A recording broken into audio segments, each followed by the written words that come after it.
Alors, donc aujourd'hui on va voir donc la notion d'une famille libre. On a déjà vu la notion d'une famille génératrice. Donc on est toujours dans la suite du cours sur les espaces vectoriels.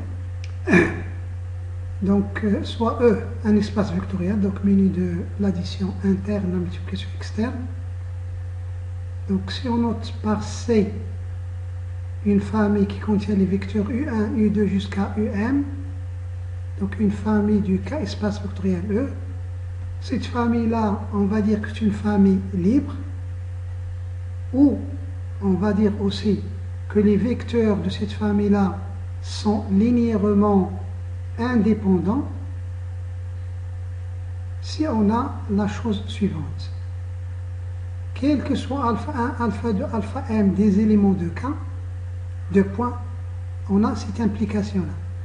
Chaque fois que alpha 1 point U1 plus alpha 2 point U2 jusqu'à alpha m point UM c'est égal le vecteur nul, alors ça doit impliquer, ça doit donner alpha 1 égale 0, alpha 2 égale 0 jusqu'à alpha m égale 0. C'est-à-dire les scalaires ici sont égaux à 0. Évidemment le 0 qui est là, c'est le 0 de K. C'est le mot neutre de K. Donc, il faut bien comprendre cette implication-là, c'est une implication logique. Chaque fois qu'on a P, alors on a Q. La proposition P, c'est-à-dire ça, il est réalisé, c'est-à-dire ça égale 0,1. Ça doit impliquer la proposition Q, c'est-à-dire tous les alpha, ils sont nuls. Ça ne veut pas dire que P est vrai, c'est-à-dire ça ne veut pas dire qu'on a alpha 1, U1 jusqu'à alpha m égale UM obligatoirement. Non, ça veut dire que chaque fois que ça c'est égal à 0,E, alors les alpha ils sont nuls. Si cette somme-là n'est pas égale à 0,E, tant mieux, on s'en fout. Ce n'est pas notre affaire. Mais si cette combinaison linéaire est égale le 0 de E, on doit vérifier, ça doit impliquer que les alpha i sont tous égaux à 0. Donc, il faut s'intéresser à l'implication logique. Ça doit impliquer ça. On ne cherche pas à savoir si alpha 1, U1 plus alpha 2, point U2 jusqu'à alpha m, point M est égal à 0 obligatoirement, non. Mais si cette quantité-là est égale à 0 de E, alors les alpha ils sont égaux à 0. On va voir des exemples pour bien comprendre cette implication-là. La contraposée de cette implication-là, c'est-à-dire non Q implique non P, ça veut dire quoi? Ça veut dire que il existe donc des alpha i, c'est-à-dire non ça, c'est-à-dire il existe des alpha i, les alpha i ne sont pas tous nuls, ça doit impliquer la négation de ça, c'est-à-dire cette combinaison-là est différente de 0,1. Donc pour montrer qu'une famille est libre, soit on part de ça et on montre que les alpha i sont nuls, soit on montre qu'il existe des alpha i qui ne sont pas tous nuls et tels que cette combinaison-là, cette combinaison linéaire n'est pas égale le 0 de E. Donc une famille qui n'est pas une famille libre, on va dire que c'est une famille liée, ou que les vecteurs de cette famille-là sont linéairement dépendants. Lorsque la famille est libre, on dit qu'ils sont linéairement indépendants. Lorsque la famille est liée, on dit qu'ils sont linéairement dépendants. Qu'est-ce que ça veut dire une famille liée? Ça veut dire qu'on peut avoir cette combinaison-là qui est égale à 0,E sans que les alpha soient tous nuls. C'est-à-dire, on a ça, mais on n'a pas ça. Donc il existe des alpha i, alpha 1 jusqu'à alpha m, tels que la combinaison égale le 0, mais les alpha i ne sont pas tous nuls. C'est-à-dire il existe au moins un i0 tel que alpha i0 est différent de 0.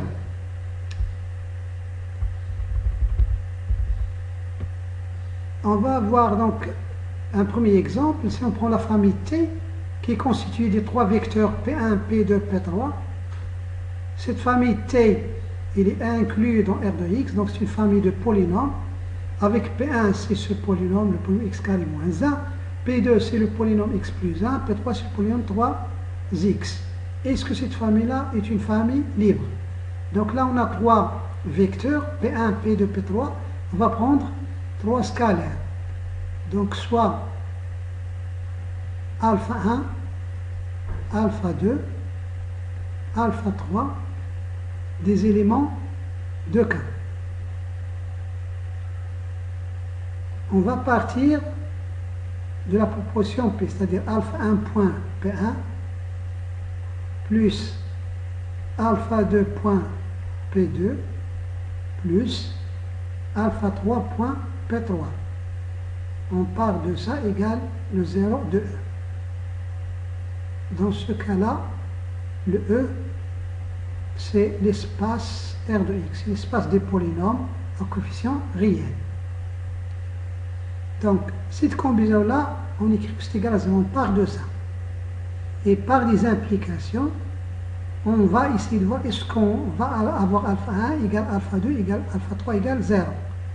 Donc, au départ, on essaye de traduire les choses de façon logique par des équivalences. Ça, c'est équivalent à quoi? C'est équivalent à alpha 1 point P1. P1, c'est quoi? C'est le polynôme x plus 1 plus alpha 2 point P2. P2, c'est le polynôme x carré moins 1 plus alpha 3 point P3. P3, c'est le polynôme 3x égale le 0e. Le 0e, on est dans l'ensemble des polynômes. Là, c'est l'addition entre les polynômes et c'est la multiplication externe dans ce cas-là. Donc le 0, c'est le polynôme nul. Ça, c'est le polynôme. Dans ce cas-là, c'est le polynôme nul. Donc lorsqu'on passe de cette équivalence à là, il faut bien comprendre les opérations qui sont mises en jeu. Donc le point là, c'est la multiplication d'un polynôme par un scalaire. L'addition qui est là, c'est l'addition entre les polynômes. Le vecteur nul dans ce cas-là, c'est le polynôme 0. C'est un grand 0. L'égalité qui est là, c'est une égalité entre des polynômes. C'est équivalent.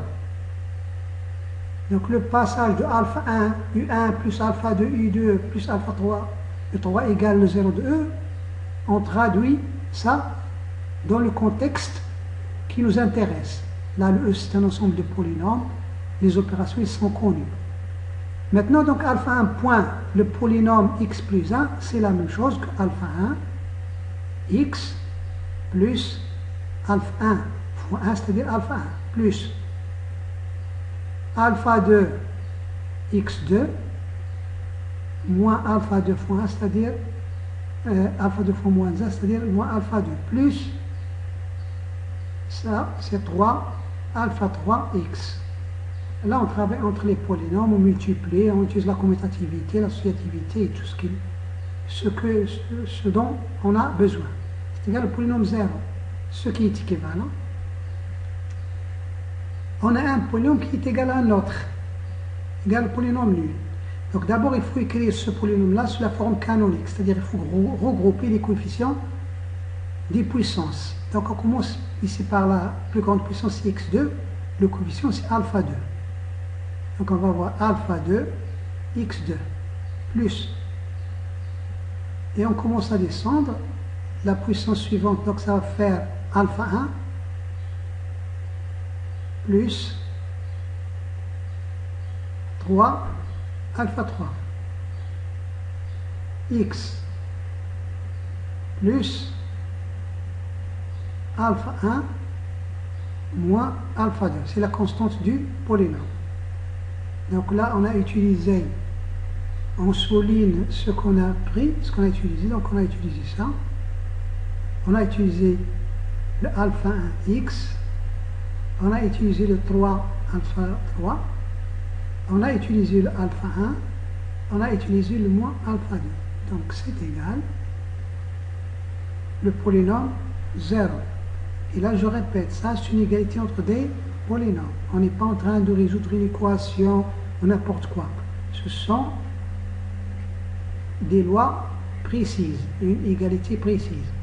Un polynôme égale un autre, d'après le cours sur les polynômes, c'est équivalent. Le polynôme égale polynôme nul, ça veut dire que les coefficients sont nuls. Donc le coefficient de x carré alpha 2 égale 0. Le coefficient alpha 1 plus 3 alpha 3 égale le 0 de k. Alpha 1 moins alpha 2 égale le 0, ce qui est équivalent.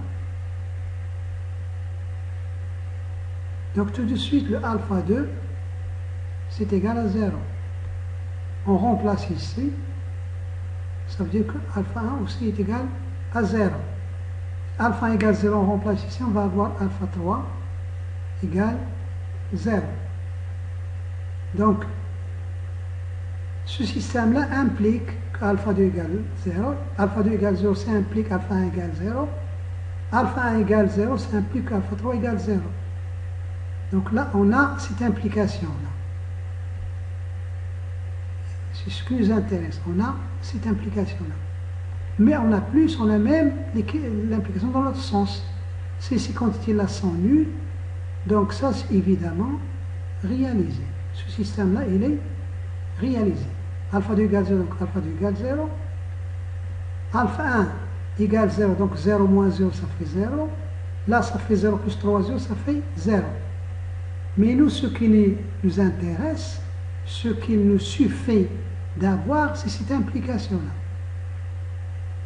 On a travaillé avec équivalence, tant mieux, tant mieux.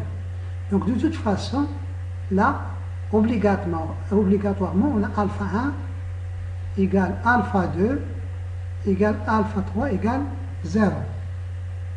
Donc on est parti de ça, on est arrivé à ça. Donc l'implication est vérifiée. D'où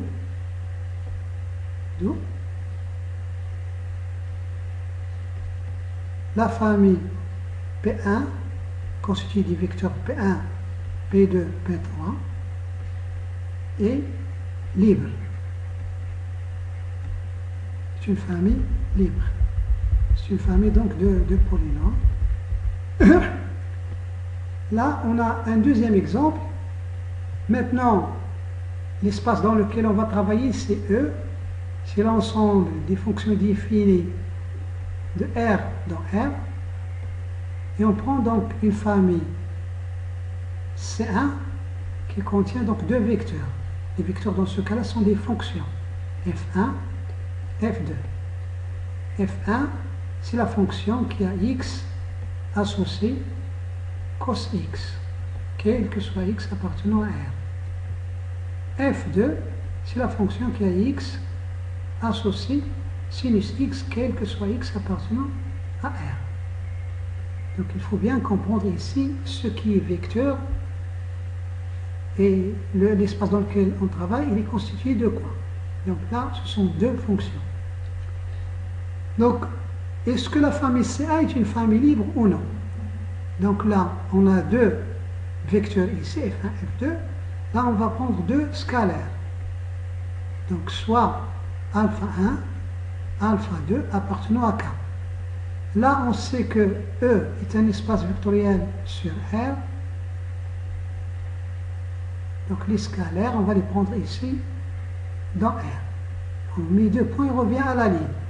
On va écrire alpha 1 point F1 plus alpha 2 point F2 égale le 0 de E. Donc, la première chose à écrire, c'est ça. Cette combinaison-là égale 0. C'est équivalent. Et on commence à traduire les choses. Donc le point qui est là, c'est la multiplication d'une fonction par un scalaire. Donc ça c'est une fonction, ça c'est une fonction. Là c'est une fonction. Là c'est la fonction nulle, puisqu'on est dans l'espace des fonctions. C'est la fonction la fonction nulle. Donc, cette fonction-là est égale à celle-là. Ça veut dire quoi? Ça veut dire que quel que soit x appartenant à R, puisque ce sont des fonctions, la fonction alpha 1 f1 plus alpha 2 f2 appliqué à x, c'est égal à la fonction nulle qu'on a notée par 0 appliquée à x. La fonction nulle appliquée à x, ça donne toujours 0. Le 0 qui est là, c'est le 0 de R. Donc, quel que soit x appartenant à R, cette fonction appliquée à x égale 0.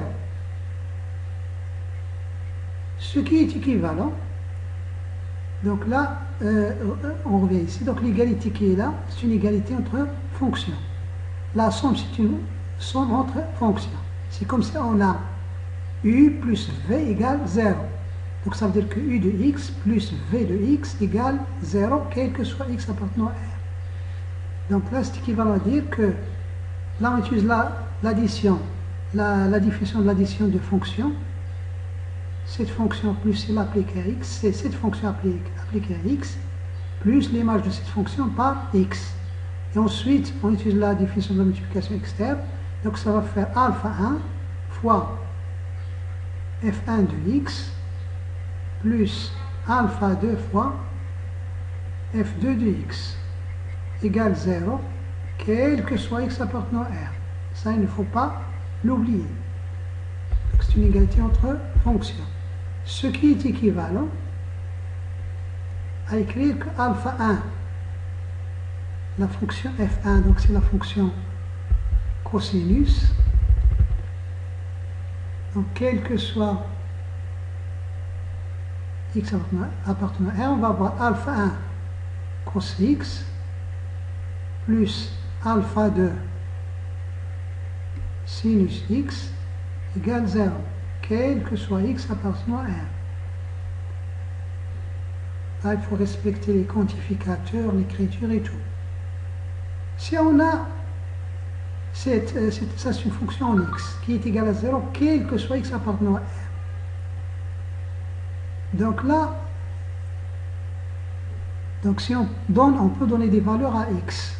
Donc nous, notre but, c'est de voir est-ce qu'on peut avoir alpha 1 égale alpha 2 égale 0. Si c'est possible en donnant des valeurs à x, ça sera gagné. Là, on voit, puisque c'est vrai quel que soit x appartenant à R, si on prend x égale 0, lorsque x est égal à 0, là on va voir cosinus de 0 c'est 1, il reste ici alpha 1. Sinus de 0 c'est 0, donc il reste alpha 1 égale 0. Ah, donc obligatoirement, si on a ça, on va avoir alpha 1 égale 0. Lorsque alpha 1 égale 0, il reste cette quantité-là égale 0, quel que soit x appartenant à R. Et là, si on donne à x la valeur, par exemple, une valeur telle que sinus de x différente de 0, par exemple x égale à pi sur 2, on va voir sinus pi sur 2 qui est égal à 1, donc il reste alpha 2 égale 0. Donc c'est gagné. Donc puisque ça c'est vrai quel que soit x appartenant à R, ça implique plusieurs choses. Hein. Là, ça implique une infinité d'écritures. Pour chaque valeur de x, on va avoir ça égale 0. Donc là, on a dit pour x égale 0, on va avoir alpha 1 cosinus de 0 plus alpha 2 sinus de 0 égale 0. Puisque c'est vrai quel que soit x, donc c'est vrai aussi pour cosinus de pi sur 2 plus alpha 2 sinus de pi sur 2 aussi c'est égal à 0. Puisque c'est vrai quel que soit x, on peut aussi écrire que ça implique que alpha 1 cos de pi plus alpha 2 sinus de pi égale 0. Ça implique alpha 1 cosinus par exemple de 1 plus alpha 2 sinus de 1 égale 0. Donc là, on va avoir une infinité de résultats. Mais nous, qu'est-ce qu'on cherche? On cherche à voir, est-ce que lorsqu'on a ça égale 0, est-ce que obligatoirement on arrive à partir de ces équations-là à alpha 1 égale alpha 2 égale 0. Donc là, Ici, qu'est-ce qu'on a pris pour x? Ici, on a pris x égale, avec x égale 0. Là, avec x égale pi sur 2. Et on continue. Mais déjà, avec les deux premières lignes, ça suffit. Donc, ça implique tout de suite, implication logique. La première ligne, ça veut dire que alpha 1, puisque le cosinus de 0, c'est 1, le sinus de 0, c'est 0, donc alpha 1 égale 0. La deuxième ligne, puisque alpha 1 est déjà égal à 0, on s'en fout de ça, il reste alpha 2 égale 0. Donc on est parti de cette égalité-là, et on est arrivé forcément à ça. Et ça, entre parenthèses, si vous voulez, car le cos de 0 égale 1, le sinus de 0 égale 0, le cos de pi sur 2 égale 0, et le sinus de pi sur 2 égale 1. Donc ici, on a montré que ça implique ça. Évidemment, l'implication dans l'autre sens, elle est déjà vérifiée. Ici, on a les alpha 1 et alpha 2 sont nuls. Forcément, cette combinaison-là, là, on va voir 0.f1 c'est 0, plus 0.f2 c'est 0, donc ça donne 0. Et je répète, nous, ce qui nous intéresse, c'est surtout l'implication dans ce sens-là. Si on arrive à cette implication-là, ça suffit. Donc, d'où la famille F1, F2 est une famille libre. C'est une famille libre. Un autre exemple, toujours dans le cas E, c'est l'espace des fonctions définies de R dans R. Donc E, F, R, R. Mais dans ce cas-là, on va prendre une famille C2 qui contient deux vecteurs qui sont donc des fonctions G1 et G2. Ces deux vecteurs-là. On va prendre G1 de x, c'est la fonction qui est à x associée x carré, et G2 de x, c'est la fonction qui est à x associée 2 x carré. Et là, on va même, si vous voulez compliquer un peu cet exemple-là, on va rajouter ici une troisième fonction. Au lieu de prendre 2, on va prendre donc une troisième fonction. Je prends ici, donc, je rajoute une fonction G3, et là, je pose G3 de x égale, par exemple, 1 plus x carré, par exemple. J'ai compliqué un peu les choses. Et là, je prends G3 au lieu de prendre seulement 2. Et là, G3, c'est la fonction qui est à x associée 1 plus x carré. Donc tout ça, quel que soit x appartenant à R. Donc là, j'ai 1, 2, 3 fonctions. Donc je vais prendre donc soit alpha 1, alpha 2, alpha 3 appartenant à K. Là, c'est un espace vectoriel sur R, donc appartenant à R. Je mets donc 2 points et je reviens à la ligne. J'écris la combinaison alpha 1 point G1 plus alpha 2 point G2 plus alpha 3 point G3 égale le 0 de 1. Je commence par écrire ça. Avec les yeux fermés. Après, je dois étudier, je dois examiner, je dois comprendre qu'est-ce que j'ai écrit ici. Donc là, ça c'est une fonction, ça c'est un scalaire, donc ça c'est la multiplication externe d'un scalaire par une fonction. Là, la même chose, là c'est la même chose. Là, c'est la somme entre fonctions, c'est c'est une grande somme, égale, c'est une égalité entre fonctions. Là, le 0,2, c'est la fonction nulle. Ça, c'est la fonction nulle. C'est-à-dire la fonction qui a x associé 0, quel que soit x. Donc, cette égalité-là, je la traduis. C'est équivalent. Donc, cette fonction-là égale à la fonction nulle, c'est équivalent à cette fonction-là appliquée à x égale à celle-là appliquée à x. C'est équivalent à écrire que alpha 1 point G1 plus alpha 2 point G2 plus alpha 3 point G3, cette fonction-là, appliquée à x égale à la fonction nulle appliquée à x. Et ça, c'est la fonction, ça donne 0. Quel que soit x appartenant à R. Là, c'est une égalité entre des fonctions. Là, je traduis l'égalité sur R. Ça veut dire que l'image de x par cette fonction-là égale l'image de x par cette fonction-là, quel que soit x. Donc, il ne faut pas oublier ce quel que soit x. C'est équivalent. Là, j'utilise la définition de la somme des fonctions, une multiplication externe des fonctions par un scalaire. Ça va me faire cette fonction appliquée à x, plus l'image de cette fonction par x, plus l'image de cette fonction par x.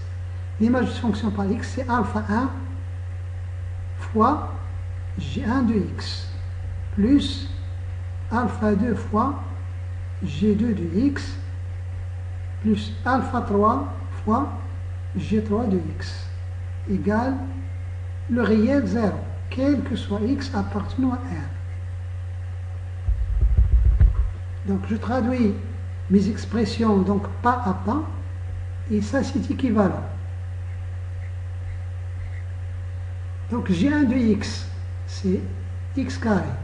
Donc j'obtiens alpha 1 fois x carré, plus alpha 2 que multiplie G2 de x, donc que multiplie 2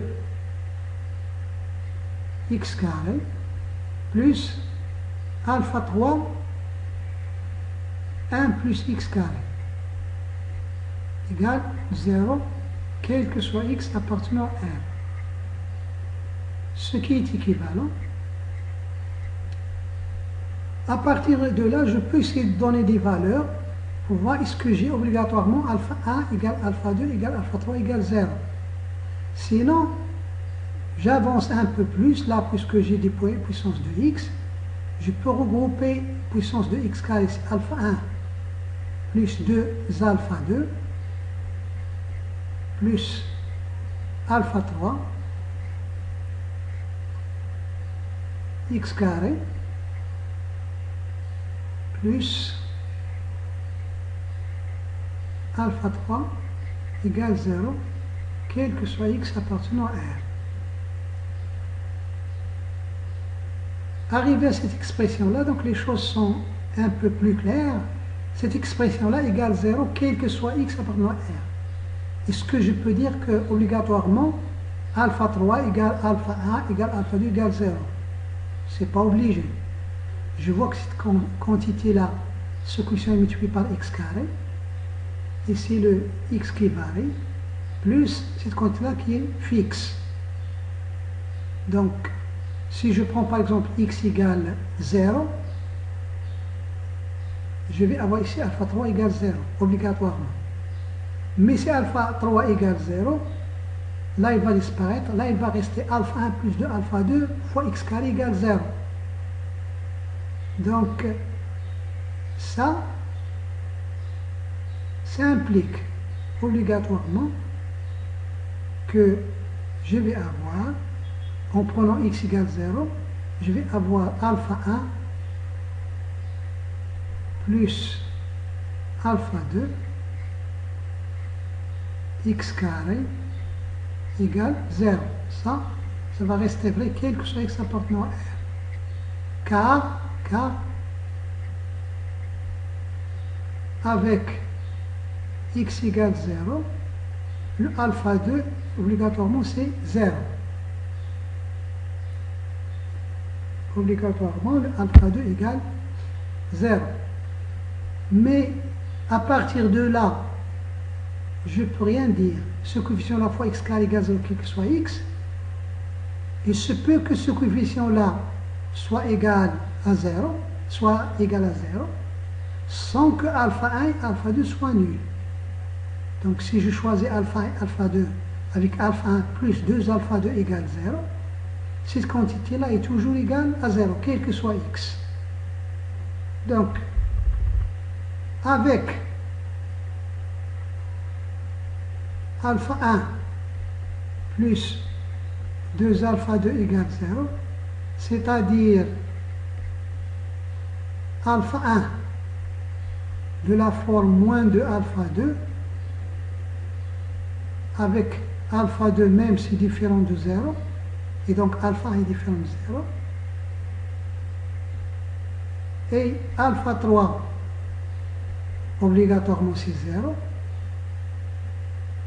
Je vais avoir alpha 1 point G1 plus alpha 2 point G2 plus alpha 3 point G3 qui est égal à 0, sans que alpha 1 égale à 0, égale à alpha 2, égale à alpha 3. C'est-à-dire je vais avoir toujours ça égale 0 sans que ça soit vérifié. Donc par exemple avec alpha 1,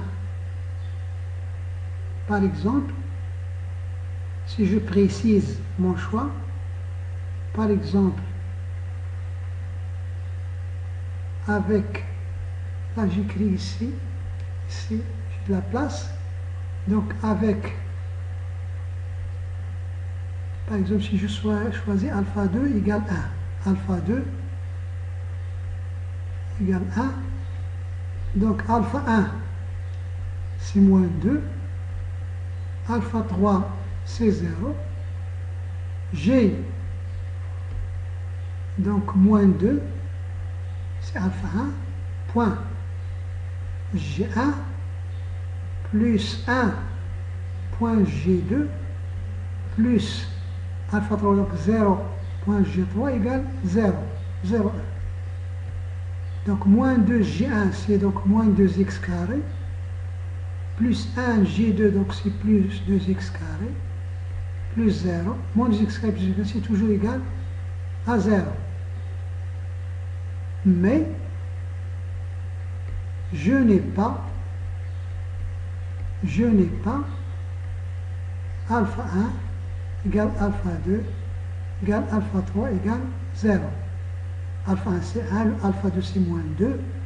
Donc j'ai cette combinaison qui est égale à 0 sans que tous les coefficients soient nuls. Ce qui veut dire que la famille donc G1, G2, G3 est une famille liée. Donc c'est une famille qui n'est pas libre, c'est une famille liée. On va donc voir une petite proposition qui va donc nous éclaircir sur cette définition de liberté. Donc une famille qui contient les vecteurs U1, U2 jusqu'à UK de E est une famille liée si seulement si s'il existe un certain UI0, un UI0 parmi ces UI, qui s'écrit combinaison linéaire des autres UI. En particulier, lorsqu'on a seulement deux vecteurs, la famille U1, U2 est une famille liée si seulement si il existe alpha 1, alpha appartenant à tel que soit U1 égale alpha U2, soit U2 égale alpha U1. Donc pour vérifier cette équivalence-là, donc on va écrire T est une famille liée. À partir de ça, c'est équivalent à quoi? Donc on revient à la définition de la liberté, on prend la négation. La négation, ça veut dire quoi?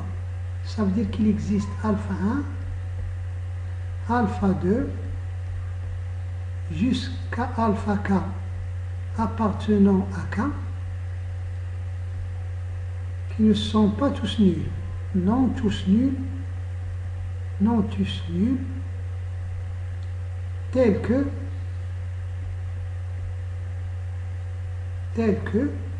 la combinaison alpha 1 U1 plus alpha 2 U2 plus jusqu'à alpha K UK égale le 0 de E. Si la famille était libre, cette combinaison égale 0 aurait donné les alphas, ils sont tous nuls. Mais puisque la famille est libre, ça veut dire que cette combinaison, on a une combinaison qui est égale à 0, mais les coefficients de cette combinaison ne sont pas tous nuls. Donc c'est ce qui traduit le fait que T est lié. Donc ce qui est équivalent, il existe donc des alpha i appartenant à K, non tous nuls. C'est-à-dire il existe au moins un I0 appartenant, c'est-à-dire entre 1 et K, tel que alpha I0 est différent de 0, puisque les alphas ne sont pas tous nuls. Et tel que, donc, alpha 1, U1, mais d'abord là, il existe toujours alpha 1 jusqu'à alpha A, alpha K appartenant à K, et parmi ces alpha il existe un I0 tel que alpha I0, tel que cette combinaison-là est égale le 0 de E. Ce qui est équivalent, donc il existe toujours alpha 1 jusqu'à alpha K des scalaires de K. Il existe un certain I0 entre 1 et K, tel que alpha I0 n'est pas égal à 0, donc les alphas ne sont pas tous nuls. Et là, on va écrire cette combinaison-là. À l'intérieur ici, on va avoir le alpha I0, UI0. Donc on va avoir alpha 1 U1 plus, on va passer par alpha I0 moins 1, UI0 moins 1, ensuite alpha I0, UI0, on va passer par alpha I0 plus 1, UI0 plus 1, et on va continuer jusqu'à alpha K, UK égale 0,1. Ce qui est équivalent, donc il existe alpha 1 jusqu'à alpha K appartenant à K, et parmi ces scalaires, il existe I0 appartenant à l'ensemble entre 1 et K, tel que alpha I0 est différent de 0. Là, je vais faire passer ce vecteur-là de l'autre côté. On va ajouter son symétrique ici et de l'autre côté. Donc, on va avoir, en utilisant les calculs dans un espace vectoriel, moins alpha I0, UI0, qui va être égal alpha 1 point U1 plus, on va passer par alpha I0 moins 1, UI0 moins 1, on va sortir I0, donc on va avoir I0 plus 1, I0 plus 1, jusqu'à alpha K UK. Donc cette égalité-là égale 0, c'est équivalent à celle-là. Si on veut revenir en arrière, on va rajouter alpha I0, UI0 ici, et on va revenir à ça. On va avoir 0 égale à ça. Ce qui est équivalent, là, on va multiplier par 1 sur alpha I0. Puisque alpha I0 est différent de 0, ce qui est équivalent, là, je vais réécrire tout ça, je ne vais pas le répéter. Ici, je vais multiplier par 1 sur alpha I0.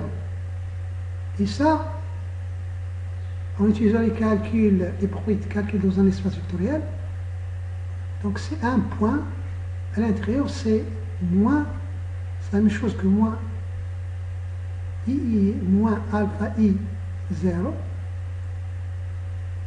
Là, je multiplie par, si vous voulez, par moins 1 sur moins alpha I 0. Donc là, ça, c'est moins alpha I 0 point I 0 qui est égal. Et c'est la même chose. Je multiplie par ce coefficient et j'utilise les propriétés du calcul dans un espace vectoriel.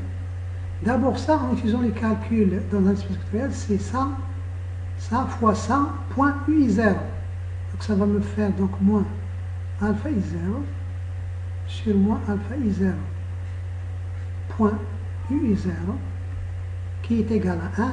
Ça c'est 1, donc il reste ici UI0, tout simplement, égal. Là, je multiplie par ce coefficient-là et j'utilise les propriétés de calcul dans un espace vectoriel.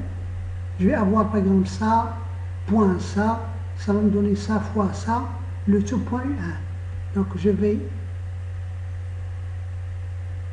donc dépasser donc certaines étapes. Donc ça va me donner ce coefficient-là, point U1, plus moins alpha I0 moins 1 sur alpha I0, point UI0 moins 1 plus moins alpha I0 plus 1 sur alpha I0,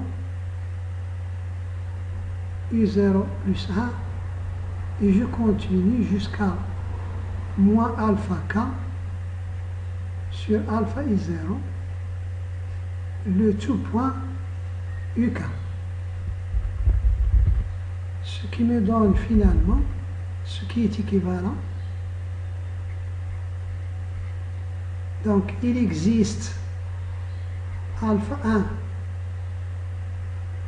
jusqu'à alpha K, des coefficients appartenant à K. Il existe un certain I0 appartenant entre 1 et K, tel que alpha I0, on a dit différents 0, tel que donc UI0, c'est égal. UI0, c'est égal à cette quantité-là. Donc ce coefficient-là, je peux l'appeler un bêta 1. Donc je peux avoir écrit ici, c'est bêta 1 point U1 plus, on va passer par bêta I0 moins 1, UI0 moins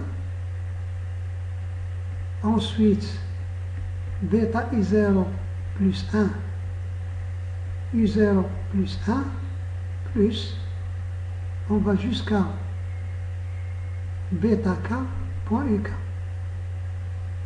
Donc ça c'est bêta 1, et ça c'est bêta K,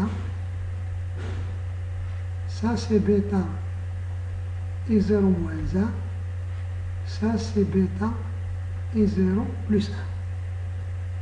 On est arrivé à partir de ça à cette équivalence-là.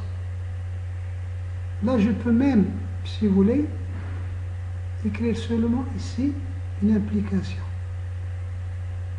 Donc, si j'ai ça, ça implique que U0 s'écrit comme ça. Et là, au lieu d'utiliser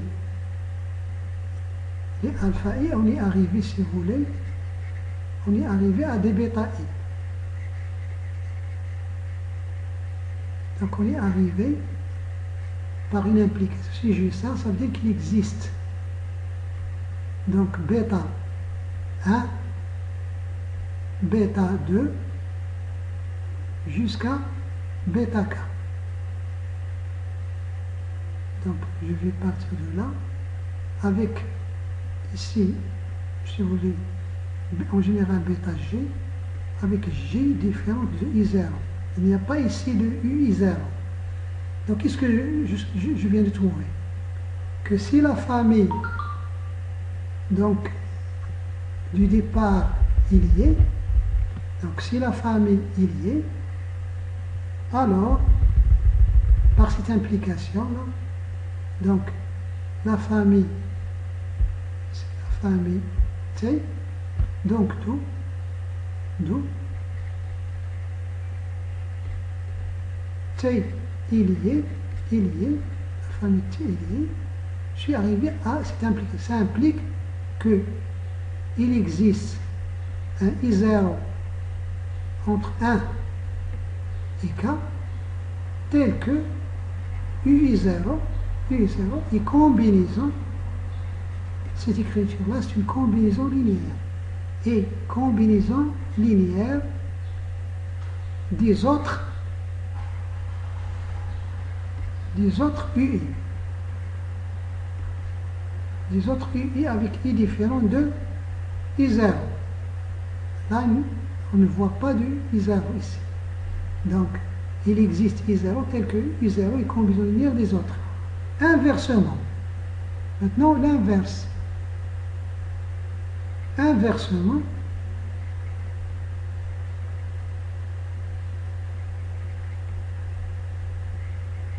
si j'ai quelque chose de cette forme-là, donc si j'ai UI0, un certain UI0, donc s'il existe I0 entre 1 et K, tel que U0, il s'écrit bêta 1, U1 plus jusqu'à bêta I0 moins 1, U0 moins 1, plus bêta I0 plus 1, U0 plus 1. Donc il ne doit pas y avoir U0 ici à l'intérieur. Jusqu'à bêta K, UK. Donc si déjà j'ai cette donnée, si U0 est combinaison linéaire des autres, je peux écrire. Ça implique, si je rajoute moins UI0 de chaque côté, donc UI0 moins UI0, ça va me faire le 0 de E. Ça va être égal à bêta 1 U1 plus, là je vais avoir I0 moins 1, UI0 moins 1, et là je vais intercaler le moins UI0 plus bêta I0 plus 1, I0 plus 1, plus jusqu'à bêta K, UK. Ce qui implique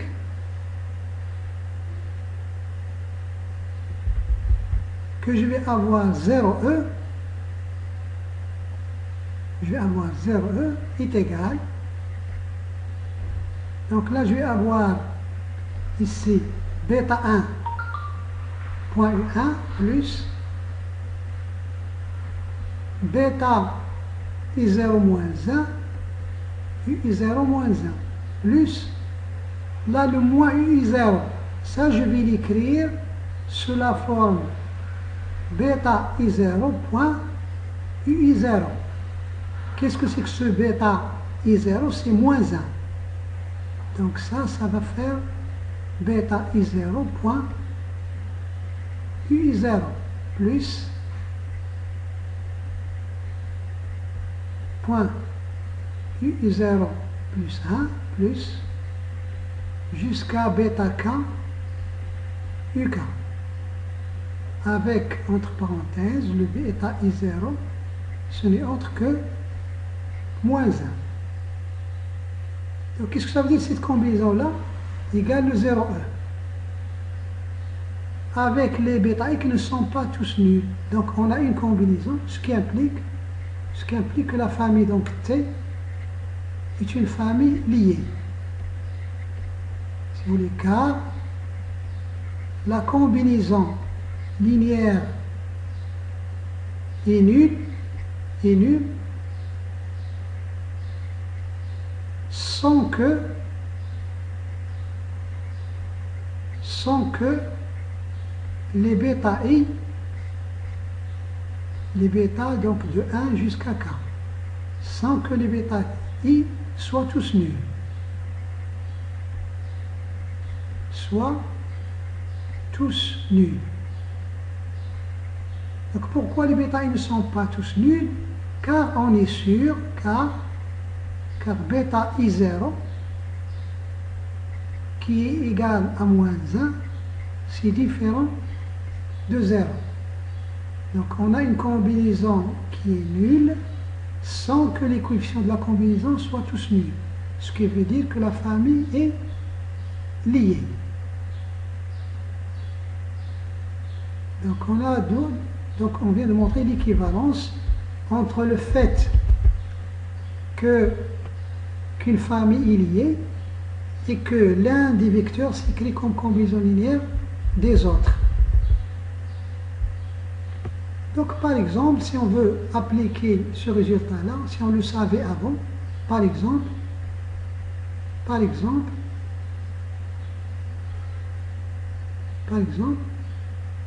d'après les exemples précédents, on avait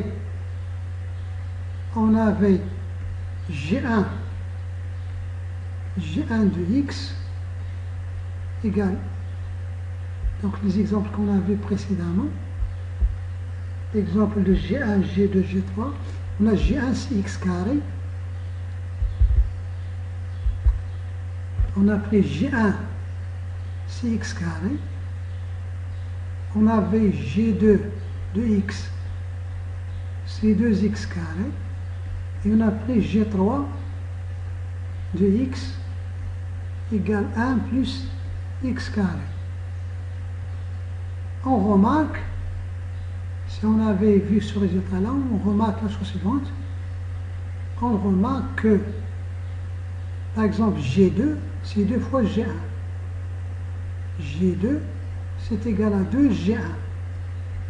Donc G2 est combinaison linéaire de G1. Et on peut même rajouter G3 en multipliant par 0. C'est 0, G3. À partir de cette remarque-là, donc G2 est combinaison linéaire de G1 et G3. Donc tout de suite, la famille G1, G2, G3 est liée. Si on a vu ce résultat-là, le résultat qu'on vient de démontrer, on aurait pu donc juger tout de suite que la famille G1, G2, G3 est une famille liée. Parfois, il suffit qu'un vecteur soit combinaison linéaire d'un autre. Ça suffit pour dire que la famille est liée. Donc on peut rajouter les autres en multipliant par des zéros. Dans le cas, donc lorsqu'on a uniquement deux vecteurs, donc lorsqu'on a seulement deux vecteurs, U1 et U2, donc cette famille est liée, c'est seulement aussi U1 est combinaison linéaire de U2. C'est-à-dire il existe alpha tel que U1 égale alpha U2. Ou bien U2 est combinaison linéaire de U1, ça veut dire qu'il existe alpha tel que U2 égale alpha U1. Donc ça c'est évident à partir de ce qu'on vient de démontrer. Donc à partir de ce résultat-là, donc on a donc un outil très intéressant pour voir est-ce qu'une famille est liée ou non. Il suffit de faire attention aux vecteurs. Si l'un des vecteurs s'écrit combinaison linéaire des autres, donc tout de suite on l'écrit et on en déduit que la famille est une famille liée. Ensuite, donc, on a la proportion suivante. Donc maintenant, si on prend donc deux familles, T1 et T2, donc deux familles de E, telles que T1 est inclus dans T2. Ça veut dire que T1 est inclus dans T2, c'est-à-dire que T2 est obtenu à partir de T1 en rajoutant d'autres vecteurs à une permutation de l'ordre près. Donc ça veut dire que c'est T2, il contient les vecteurs 1 jusqu'à UK, et T1, il contient les vecteurs V1 jusqu'à Vm. Les VI sont ici à l'intérieur. Donc les VI, là on a par exemple V1, là il se peut qu'on a V2 avant V1, V3, c'est-à-dire les V, ils sont ici, ils apparaissent ici. Ils apparaissent tous à une permutation d'ordre près. C'est-à-dire on peut avoir des places qui sont échangées, c'est-à-dire sans respect des places. Mais de toute façon, tous les VI sont ici à l'intérieur. Donc les VI apparaissent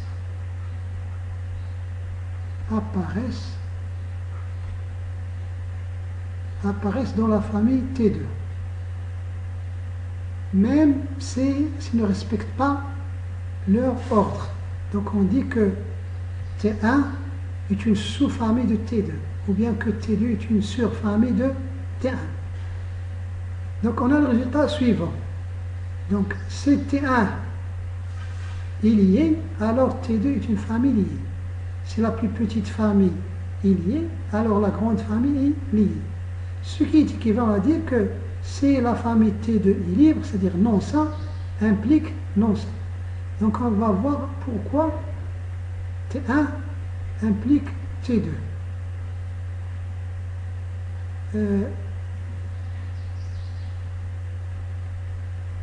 On va voir que T1 lié implique que T2 est lié. Pourquoi ce résultat-là? Donc il suffit d'utiliser le résultat précédent. Donc T1 donc il lié, c'est équivalent à dire que l'un des VI, puisqu'on a pris T1 qui est constitué par les VI, l'un des VI est combinaison linéaire des autres. Combinaison linéaire des autres. Ce qui implique que l'un, ce VI, c'est un vecteur de T2. Ce qui implique que l'un des UI, ou bien UJ, est combinaison linéaire des autres. Si vous voulez, car les VI,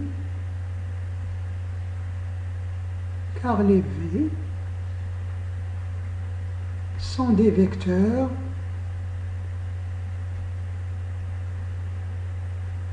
de T2. Si on dit que l'un des V est combinaison linéaire des autres, ça veut dire que l'un des UI du UG est combinaison linéaire des autres. Ce qui veut dire que la famille T2 est une famille liée. Maintenant, la négation. Donc on a cette proportion P implique Q, donc d'où non Q, donc non Q on l'écrit comme ça, ou bien Q avec une barre, implique, bien on peut écrire tout simplement non Q implique logiquement non P.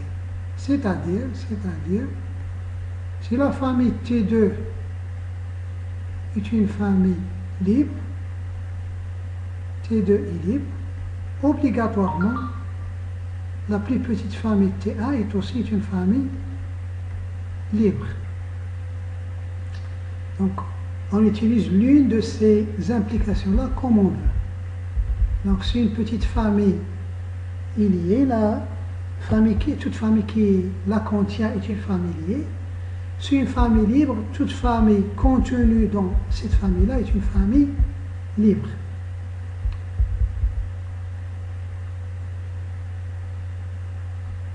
À partir de là, on peut faire la chose suivante, par exemple. Donc, soit T, une famille qui contient un seul vecteur, U1, par exemple, avec U1 égale 0,1. Si on prend une famille qui contient le vecteur nul, est-ce que c'est une famille qui est libre? Donc si on fait alpha.0e, alpha.0e égale 0e. Est-ce que ça implique que alpha forcément est égal à 0? Donc ça d'ailleurs, ça c'est égal à, c'est vrai, quel que soit alpha appartenant à K.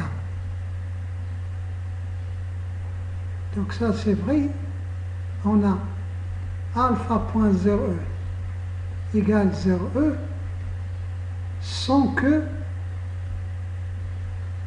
alpha soit égal à 0. Donc cette famille, la famille qui contient le vecteur nul, cette famille-là, est une famille liée. La famille qui contient le vecteur nul, c'est une famille liée. Ensuite, ici, on prend T2, une famille qui contient les vecteurs U1, U2 jusqu'à UK, avec un certain UI0 qui est égal de 0,2. C'est-à-dire que T est inclus dans T2. On prend une famille qui contient le vecteur nul. Puisque T est une famille liée, donc cette famille-là, elle est liée. D'après ce qui précède, donc T2 est lié. C'est une famille. Donc on peut déduire qu'une famille contenant 0e est toujours une famille liée. On peut aussi dire que la chose suivante, si il existe I0 et J0 différents, qui sont différents, tels que UI0 égale UG0. Là, on va changer, on va prendre V indice I0 égale à V indice G0 est une famille qui contient V1, V2 jusqu'à Vm. Là, il existe I0, J0 avec I0, J0 qui sont entre 1 et M. Si on prend une famille qui contient deux vecteurs qui sont égaux, donc forcément, cette famille est une famille liée. Forcément, T est lié. Car V0, ça veut dire quoi? Égal VG0. Avec G0 défendu E0. Ça veut dire que VI0 est combinaison linéaire des autres. Il est combinaison linéaire des autres. Puisque le G0 est différent de I0. Là, on peut l'écrire, c'est 0 V1 plus jusqu'à 1 V G0 plus 0 V0 plus 1 0 V1.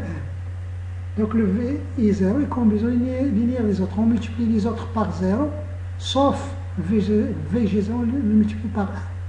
On obtient ici V indice J0 qui est égal à VI0. Donc ça veut dire que la famille est une famille liée. Donc une famille qui contient deux vecteurs qui sont égaux, automatiquement est une famille liée. Une famille qui contient le vecteur nul est automatiquement une famille liée. Et en général, une famille qui contient un vecteur qui est combinaison linéaire d'autres vecteurs est une famille liée.